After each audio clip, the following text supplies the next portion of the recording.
வணக்கம் நண்பர்களே. தினம் ஒரு தகவலுக்காக ஹேமா. ஜூலை 11 உலக மக்கள் தொகை தினம்.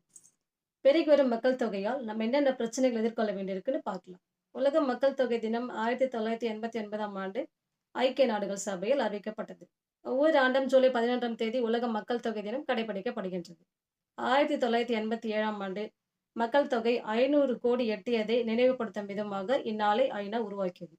2025ஆம் ஆண்டு இந்தியாவின் மக்கள் தொகை 1.4 பில்லியன் அதிகமாக இருக்கும் என்று மதிப்பிட்டுள்ளது. 2025ஆம் ஆண்டு அதிக மக்கள் தொகை கொண்ட நாடாக இந்தியா இருக்கும் என்று எதிர்பார்க்கப்படுகின்றது. பெருகி வரும் மக்கள் தொகையால் உணவு பிரச்சனை, வேலையில்லா பிரச்சனை, வறுமை, விளைநிலங்கள் வீட்டு நிலமாக மாறுதல், விளை நிலத்தின் அளவு குறைதல், போக்குவரத்து பிரச்சனை, மருத்துவ சேவை, அரசின் செலவுகள் அதிகரித்தல் போன்ற அனைத்துமே மக்கள் தொகை பெருக்கத்தினால் ஏற்படும் பல்வேறு பிரச்சனைகள். இது போன்ற பிரச்சனைகளுக்கு தீர்வு காணவும் மக்களிடம் விழிப்புணர்வு ஏற்படுத்த வேண்டும் என்ற நோக்கில் இத்தினம் கடைபிடிக்கப்படுகின்றது.